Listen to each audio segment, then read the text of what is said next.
Tarde con 9 minutos me acompaña en la cabina Santiago Krill, ex secretario de Gobernación, también pues uno de los hombres fundamentales en el proceso de ciudadanización del Instituto Federal Electoral, hoy Instituto Nacional Electoral. Actualmente preside la Comisión Nacional de Elecciones del Partido Acción Nacional. ¿Cómo estás, Santiago? Muy bien, te agradezco mucho, Pascal, de que me invites aquí a tu programa. Contento por el resultado del domingo, pero con toda claridad, la fiesta ya terminó. Y debió haber terminado. Para aquellos que todavía siguen festejando, es hora de la responsabilidad, es hora de ponernos a trabajar los panistas, honrar lo que somos, un partido en acción, entonces que nadie se nos quede dormido en los laureles, a trabajar. Cuando escuchas algunas expresiones en el sentido de que el PAN a lo mejor se pasó de tueste, digamos, festejó demasiado porque finalmente sus triunfos tuvieron que ver con un voto de castigo contra autoridades surgidas del PRI, tuvieron de acompañante al PRD. ¿Le otorgas algo de razón a quienes dicen Sí, esas por cosas? supuesto. Mira, yo creo que hay que ser muy realistas y muy Sí. serios. O sea, lo que interesa no es ganar una elección. Y esa la ganamos con muchos aliados y en muchas circunstancias que hay que identificar con claridad, y sin menor rubor decir, pues sí, si no hubiera sido los aliados, difícilmente hubiéramos podido avanzar en Veracruz, en Quintana Roo, etcétera.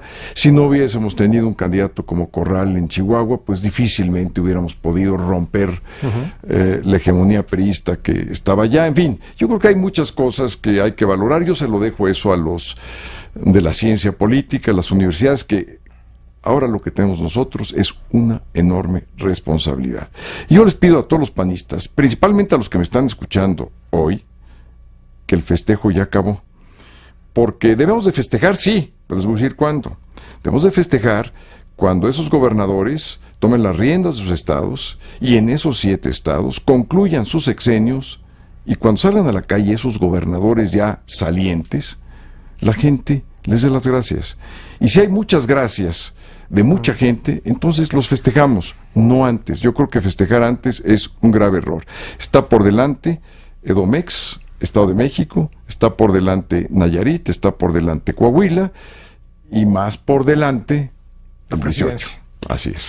Bueno, creo que se está demostrando en el caso del Bronco en Nuevo León que la gente no tiene mucha paciencia. Es decir, si quien es elegido como una opción de cambio, como una opción de alternancia para corregir una serie de problemas como la corrupción, como la inseguridad, no da resultados relativamente rápido, pues la gente empieza a dudar incluso a dudar si fue una buena decisión elegir a esa persona. En el caso del Bronco puede ser justo o injusto. Yo simplemente lo que observo es que ya la gente, pues ya le llegó la impaciencia al cuello, y están empezando a juzgar muy duro a ese hombre que fue pues elegido de una forma abrumadora como primer gobernador independiente. ¿Hay un riesgo de que pase eso con estos gobernadores, sobre todo en los estados donde nunca había habido un gobernador de oposición, como Veracruz, como Durango y otros estados? Por eso el llamado a la responsabilidad. Mira, vivimos en una cultura de inmediatez. La gente quiere las cosas hoy, no mañana, no al ratito, hoy y ahora. Y en esa cultura de inmediatez tenemos que responder.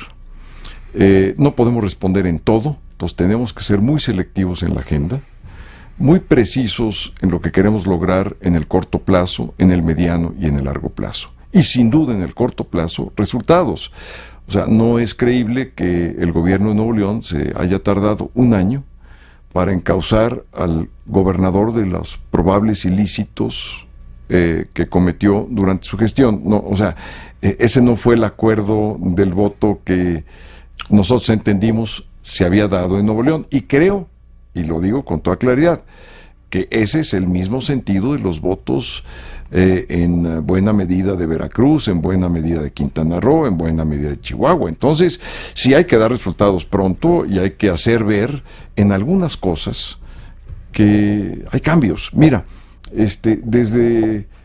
veía yo al Papa que cambió del gran cochezote a un coche chiquito, que cambió de un discurso de opulencia a un discurso se puso del lado de los pobres, de las injusticias. Pues son cambios. ¿Eso esperarías de los y si tú ves lo del Papa, pues ¿cuánto tiempo se tardó? Pues muy poco en cambiar simplemente el estilo. Tenemos que ver las cosas de fondo, esas son ya más, pero el estilo. Entonces yo lo que les pido a mis 7 compañeros que ganaron las elecciones es el estilo ya, o sea, hay que cambiar el boato de coches, de guaruras, toda esa parafernalia que es priista y que infortunadamente la copiamos de una manera panistas. Ya vamos despojándonos, no somos eso nosotros, venimos de otra parte, nuestra lucha es muy distinta, nuestros fundadores marcaron otra orientación, entonces tenemos que hacer, claro que gobiernos honestos, claro que gobiernos competentes y eficaces, pero también que la percepción sea esa. Déjame preguntarte sobre esto que mencionas. ¿Por qué crees tú que ocurrió eso en los tiempos de la alternancia en la presidencia? ¿Por qué terminaron de ser vistos los panistas como si fuesen pues los mismos que los priistas? Mira, afortunadamente en estas votaciones la gente sí distinguió, porque el priismo tradicional intentaba cubrir sus errores y sus flaquezas diciendo que todos eran iguales. Y fue, digamos, una cantaleta que al final del día pues sí pegó, y pegó muy fuerte. Pero pienso yo que esta oportunidad que se da en Veracruz, que se da en Quintana Roo, que se da en Chihuahua, que se da en Aguascalientes y en los estados que ganamos, la gente pudo haber votado por muchas cosas y creo que es una discusión larga, profunda e inacabada siempre. Pero votó en contra de la corrupción y les confió a nuestros candidatos, y si les confió es porque de alguna manera los distinguió, dijo, bueno, pues no son exactamente lo mismo que los otros. Bueno, yo digo que tomemos eso, así sea pequeñito, Pascal, así sea, digamos, apenas un atisbo de lo que sea, tomemos eso, y a partir de ese referente reconstruyamos lo que son los gobiernos del PAN distintos y distinguibles. Cuando nos reunimos con los 7 candidatos triunfantes, con el presidente Ricardo Anaya, hablamos fundamentalmente no del triunfo ni de las victorias, hablamos de cómo le íbamos a hacer para que nuestros gobiernos fueran distintos, nuestros gobiernos dieran resultados lo más pronto que pudieran, para que nuestros gobiernos realmente hicieran esa labor. Entonces, para nosotros, el Partido Acción Nacional, tenemos que ya cambiar un poco de objetivo. Si ganar elecciones es un medio, pero nada más es un medio, ni siquiera es un fin, es un medio para hacer un algo. medio para hacer algo. Ahora, ¿y qué queremos hacer? Un buen gobierno. Entonces tenemos que ampliar la dimensión del partido para que llegue a los buenos gobiernos, estar vigilantes, ser los primeros en señalar un posible escándalo, un mal funcionario, llamar a cuentas, y que el partido también haga su parte, porque luego parece que el partido gana y el gobierno pues va de manera autónoma e independiente. Claro que tiene un mandato constitucional innegable y que tiene facultades y responsabilidades donde el partido no debe de intervenir,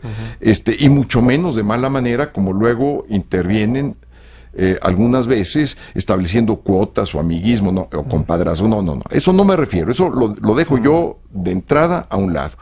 Pero el partido tiene que estar viendo, tiene que estar vigilante para que el gobernador reciba un buen presupuesto, y para eso tiene a sus brazos políticos en el Congreso, para eso tiene su capacidad de gestión, también tiene que estar vigilante para que ese gobernador cumpla con la plataforma mínima panista: transparencia, rendición de cuentas, derechos humanos, libertades, particularmente la libertad de expresión, por ejemplo, en el caso de Veracruz. O sea, no se puede, se tiene que cortar de tajo toda esta pues mala experiencia que ha tenido la libertad de expresión en Veracruz, en todos los sentidos, empezando por las muertes de tantos comunicadores y periodistas que ha habido en los últimos años. Entonces, todo eso sí se puede, pero el partido tiene que estar ahí. Hablando del partido, el partido vivió una etapa muy dura después de salir de la presidencia. Fue señalado por estos porcentajes que cobraban algunos de sus legisladores para la aprobación de presupuestos para obras. Luego vino la fiesta de los diputados en Puerto Vallarta. En fin, entró en una etapa muy oscura, yo creo, y ahora ha resurgido. Pero en medio de esa etapa oscura, creo que hay un pendiente. El PAN aprobó un instrumento interno para combatir la corrupción interna y no se ha oído absolutamente nada, no se ha castigado absolutamente nadie. A lo mejor no hay corruptos en el PAN, pero en todo caso esa institución que se creó internamente no ha dado ningún resultado, Santiago. Se tiene que sentir, mira, se acaba de instalar, y te voy a decir por qué. Se cambiaron los estatutos, y los estatutos los tuvo que aprobar el INE, el Instituto Nacional de Elecciones. Los acaba de aprobar prácticamente. Entonces, hasta ahora, Luis Felipe Bravo Mena pudo instalar ya su comisión. Entonces ya está integrada esa comisión y están ya empezando los procedimientos de los primeros casos. Va a dar resultados sin lugar a duda. Es un esfuerzo institucional serio que queremos que dé dividendos buenos en doble sentido. Primero, para deslindar responsabilidades y para que acabe cualquier impunidad que pudo haber habido, y que cualquier militante que quiera pasarse de listo, el que la haga, la pague. Y cuando menos sea en el PAN, independientemente de los procedimientos en las procuradurías, etcétera, ¿no? O sea, no es un borrón y cuenta nueva esta elección, y el PAN se va a olvidar de esos episodios. Es decir, sí va a haber consecuencias para quienes en el pasado, siendo panistas y teniendo una responsabilidad, cometieron actos de corrupción. Mira, si perdemos la memoria, perdemos el futuro. Si no sabemos de dónde venimos, cuáles han sido nuestros errores, difícilmente vamos a poder visualizar un futuro. Para nosotros es muy claro, esta es una oportunidad de oro. O la aquilatamos, o la hacemos valer, la oportunidad y la responsabilidad, no la fiesta, no el jolgorio, no la alegría que eso da, no, esto, porque esa es la misión de la política. A lo mejor esto se había olvidado, se había dejado en un diván ahí perdido. La política tiene sentido en la medida que puede mejorar las condiciones de vida de las personas, en su empleo, en su seguridad, en sus cuestiones básicas de salud. Para eso es la política, y por eso el PAN, de una manera teórica pero profunda, tiene como objetivo el bien común. Bueno, el bien común pues es esto, o sea, traducido ya a lo práctico, al hoy y ahora, a esa cultura de la inmediatez. La gente quiere tener un hospital para poder ir cuando un hijo se enferma, quiere tener un buen salón de clases para que su hijo se forme y sea el mejor seguro que pueda tener para el resto de su vida. La gente quiere tener eso y tiene toda la razón, y para eso debe servir la política. Y si no sirve para eso, bueno, pues entonces todo lo demás pierde sentido. ¿Deben ir los gobernadores cuyo partido perdió las elecciones el domingo 5 de junio a la cárcel para que se sienta que hay resultados de parte de estos nuevos gobernadores de alternancia? Yo creo que tienen que hacer nuestros candidatos triunfantes todo lo que esté de su parte para que por la vía legal deslinden responsabilidades y castiguen a los culpables, pero sin venganza. O sea, aquí no se trata de tú me lo hiciste, ahora me la pagas. No. De lo que se trata es simple y llanamente que se cumpla la ley. Punto. Algo tan sencillo pero tan complejo en este país. Es todo. Entonces sí, ya sea con fiscales especiales, ya sea con los ministerios públicos regulares, que empiecen a trabajar los casos y que la gente vaya conociendo los avances en la medida que puedan ser conocibles y en la medida que vaya avances. Pero si pasa lo que acontece en Nuevo León, que durante un año no se supo nada y de repente, digamos, el fiscal encargado del caso avisa que ya empieza, digamos, a caminar eso, pues yo creo que eso es una mala experiencia. Y si es una mala experiencia, cambiémosla. Ahora, ¿el PAN va a defender o va a continuar defendiendo al exgobernador de Sonora? No está vamos señalado por actos de corrupción. Pascal, con claridad, no vamos a defender a nadie. Que esté en un procedimiento se puede defender en los mismos términos de la ley. Por supuesto que si vemos una injusticia, pues estamos obligados a salir al paso y decir, a ver, esto no es un procedimiento legal, es un procedimiento ya, digamos, político y de canibalismo, etcétera, es otra cosa. Pero lo que queremos hacer nosotros es ser un partido de legalidad. Y vamos a estar del lado de la ley, independientemente que del otro lado puede estar un compañero o un amigo o quien esté. ¿Y eso incluye al exgobernador Padres? Incluye a todos, Pascal.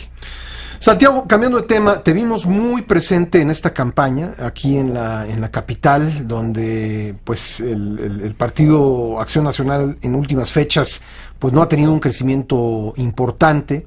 ¿Qué debe esperar la ciudadanía de parte del PAN en la Asamblea Constituyente de la Ciudad de México? Bueno, nuestra congruencia con lo que propusimos, con nuestra plataforma. Queremos una constitución humanista, es decir, que el eje de la constitución sea la persona, en su fuente y en su destino. Queremos que esa constitución esté inmersa de todos los valores propios de una democracia moderna, empezando por la transparencia, que no quede ningún cajón de ningún gobierno que tenga que ver con la Ciudad de México sin poder hacerse transparente, y estoy hablando no solamente del gobierno central, alcaldías, poder judicial, asamblea o congreso local, órganos autónomos, etcétera. Estoy hablando de una rendición de cuentas periódica de parte de todos los servidores públicos que sirvan a la ciudad. Estoy hablando de que tenemos que establecer un concepto de responsabilidad total, es decir, saber exactamente quién es responsable de qué. Mira, esta es una ciudad donde la irresponsabilidad es la regla y lo otro es la excepción. Es una ciudad donde si tú vas caminando por una acera y te caes porque hay un agujero en medio de la banqueta, pues nadie se hace responsable. Y lo mismo ocurre si vas en tu vehículo y te caes en un bache y se rompe la transmisión de tu vehículo y te cuesta miles de pesos. Nadie es responsable. De verdad, y ahora que tenemos un doble no circula y sigue la contaminación, y de verdad que no hay ningún responsable. O sea, solamente los responsables son los que van en su automóvil y tienen que guardar su coche 2 veces al día, 2 veces por semana. Que no hay responsabilidad cuando se arruina una línea de metro, la número 12, y simplemente no hay responsables. Entonces, el concepto de responsabilidad total es un principio que debemos establecer con toda precisión en esa Constitución, pero no es lo único. Si queremos realmente que incorporen los valores propios de la democracia, va más allá de transparencia, más allá de rendición de cuentas, más allá de responsabilidad total. Queremos una constitución que auténticamente le permita al ciudadano habitante de esta ciudad poder participar en la toma de las grandes decisiones y en las decisiones que le afecten. A ver, si van a cambiar el uso de suelo en tu colonia, y es una colonia donde habitan familias, y te ponen un comercio, te ponen un hospital, que yo creo que tienes todo el derecho de opinar y decir, ¿saben qué? Me van a cambiar el uso de suelo, yo necesito decir lo mío, porque mi casa que vale tanto, pues ya no va a valer tanto, mi departamento que es así, y cuando voy a salir, pues va a haber inseguridad, y me van a quitar el lugar donde yo estacionaba mi automóvil. Es decir, si me van a cambiar mi entorno, yo quiero ver una ciudad opinante por parte de sus habitantes, pero no solamente en las cosas de su entorno más inmediato. ¿Qué vamos a hacer con el aeropuerto viejo de la ciudad ahora que esté el nuevo? Caray, que no tenemos mucho que decir los habitantes de la ciudad, que esa decisión la van a tomar otra vez unos cuantos, y luego vamos a saber que hubo un cochupo por ahí y algún resultado de un proveedor. A ver, yo creo que tenemos que empezar a buscar el equilibrio natural entre un buen gobierno de estabilidad, pero con una participación muy activa del ciudadano habitante de la ciudad. Entonces, estos son algunos de los principios que yo quiero ver en esa Constitución, y otra cosa que también quiero ver, porque si no, no va a servir de mucho esa Constitución, que nos dirima los conflictos entre los derechos individuales y los derechos colectivos, marchas, bloqueos. A ver, ¿realmente vamos a permitir una marcha cuando hay un doble no circula o un bloqueo que congestiona toda la ciudad, que aumenta la contaminación, pero sobre todo que nos impide la movilidad en esta ciudad? ¿De verdad lo vamos a hacer? No lo hay, ¿no? ¿Por qué alguien que está tratando de llegar a su trabajo, a dejar a sus hijos, de repente tiene que toparse con un bloqueo? No hablo de una marcha, hablo de un bloqueo por parte de 10, 15, 100 personas en Paseo de la Reforma, por Así decir, es. en una de las principales el otro día, avenidas de la ciudad. Un bloqueo de unos taxistas generó un caos vial que tuvo efectos 6 kilómetros, Pascal.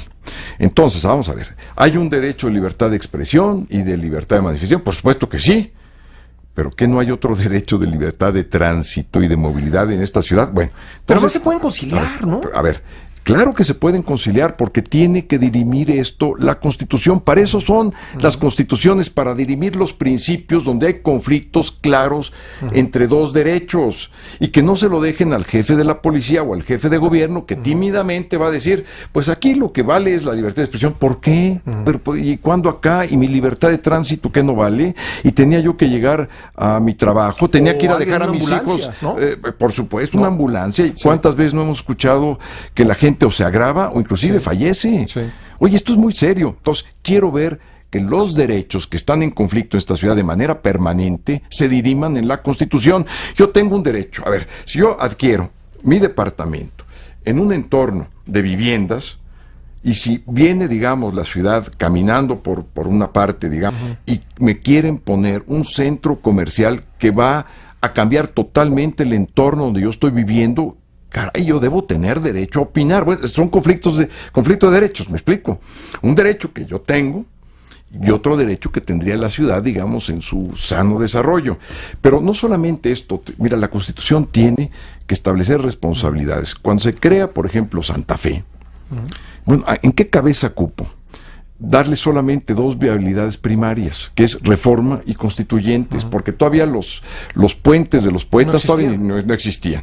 En una ciudad nueva, que se llama Ciudad Santa Fe, bueno, caray, entonces sí tenemos que hacernos cargo que nuestra casa grande es esta ciudad. Aquí está la gente que más queremos, aquí nacimos, aquí nacieron mis hijos, en el caso muy particular, aquí voy a quedar a vivir, y yo no quiero que esto siga estando en un caos permanente, ni las autoridades no haciéndose responsables, o que por las leyes se difumine esa responsabilidad. Santiago, ya fuiste candidato a jefe de gobierno, ¿quieres serlo nuevamente? No. No, Pascal, no está en tus planes. Mira, lo que yo quiero hacer es constituirme dentro del partido en alguien que pueda construir los puentes que se hacen necesarios para que saquemos adelante el mejor proyecto desde el punto de vista programático del programa y desde el punto de vista de la persona, hombre o mujer, mujer o hombre, para que encauce la lucha del 18, pero para que haga un gobierno que merezca ser panista, un gobierno que trascienda, un gobierno que cambie de estructura al país, que se puede hacer, porque este país merece mucho más de lo que hemos hecho nosotros. Estamos hablando de la presidencia de la República. De la presidencia. Y en el caso de la Ciudad de México, ¿ves al PAN compitiendo solo, compitiendo en alianza con alguien? ¿Cómo ves al PAN lo más probable, en 18 en la capital? Lo más probable, sin anticipar demasiado las cosas, yo creo que las alianzas llegaron para quedarse. Solamente los priistas, en su mente arcaica, siguen hablando del agua y el aceite, de puras tonterías. La verdad, además ellos hacen alianzas, ¿no? Por supuesto, pero es la mentira y de la simulación, pero por eso ya no voy a hablar de ello. Entonces sí, yo creo que debemos de buscar una alianza que nos permita fortalecer nuestra presencia electoral, pero también que nos permita gobernar una ciudad del tamaño de la Denominación como la capital aquí en Ciudad de México. ¿Con quién tiene más afinidad el PAN ideológica y programáticamente en la Ciudad de México? Pues mira, así a priori es difícil, tendríamos que sentarnos a diseccionar un programa común, porque si tú dices, bueno, pues PRD y PAN, pues hay una agenda, digamos, que nos divide ampliamente, ¿no? La que tú te puedes imaginar y yo también, pero hay otra. La democratización. La que yo me puedo imaginar es la de los matrimonios de personas de mismo sexo, digamos, la visión liberal del consumo de drogas. ¿Todo eso divide al PAN y al PRD? Mira, yo creo que en unos aspectos sí, aunque dentro del PAN pues también tenemos un sector liberal y un sector, digamos, con un pensamiento diferente, pero... La de la interrupción del embarazo. Todos esos temas, ¿no? Si los ponemos por delante, pues obviamente no puede haber una alianza con el PRD, pero si hacemos lo que inteligentemente hemos hecho en Veracruz, en Quintana Roo, decir, a ver, estos temas son para que cada partido los defienda en todos los distintos foros, pero caray, para arreglar la seguridad de Veracruz, para limpiar el gobierno. Y para hacer un buen gobierno, a lo mejor no se necesita que dirimamos exactamente estos temas en este momento.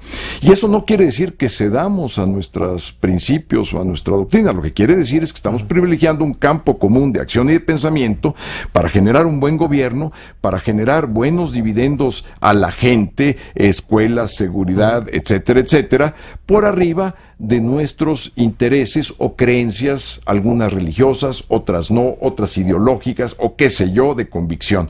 Da lo mismo. La cuestión es no poner por delante lo que estorba o lo que no une, digamos. Bueno, a ver, mira, Angela Merkel, Alemania, quizá, digamos, una de las democracias más avanzadas del mundo, y no cabe duda, la estadista más importante que hoy por hoy hay en el mundo occidental, Angela Merkel. Ella gobierna un partido, bueno, primero, su partido es un partido primo hermano del PAN. El CDU. En nuestra ideología, en nuestro programa. Entonces, el partido de Angela Merkel es un PAN alemán. Y sus aliados, que es CDU, es un partido muy parecido al PRD. Es decir, es centro-izquierda. Y vienen gobernando y lo hacen también en todo este problema de la cuestión migratoria. Quien puso la pauta, quien dijo lo razonable fue Angela Merkel y dejó pasmados a todos los estadistas europeos. Bueno, eso surge cuando hay una buena alianza, porque no solamente da para gobernar, da también para racionalizar de mejor forma las cargas ideológicas. Si tú le haces caso a los extremos de mi partido y a los extremos del partido del PRD, te aseguro que no va a haber alianza, que va a ser el pleito permanente y que van a estar poniendo todo lo que ellos puedan de piedras en el camino, porque lo que quieren ellos son sus extremos. Ahí es donde se sienten bien, están regocijándose y son las aves puras del paraíso de la política. Muy bien, nomás que para hacer las cosas de otra manera y para responder a la realidad se requiere enfrentarla de una manera mucho más racional, no con ese pragmatismo, porque sí hay principios y cuestiones que hay que respetar, pero se pueden respetar y hacer una alianza. Bueno, pues entonces las alianzas, me quedo con que las alianzas llegaron para quedarse. Santiago Krill, te agradezco mucho. Al contrario, que hayas venido al programa. El agradecido soy yo. Muchas gracias. Espero que no sea la última vez. Yo espero que estés próximamente aquí para seguir hablando de estos temas. Gracias.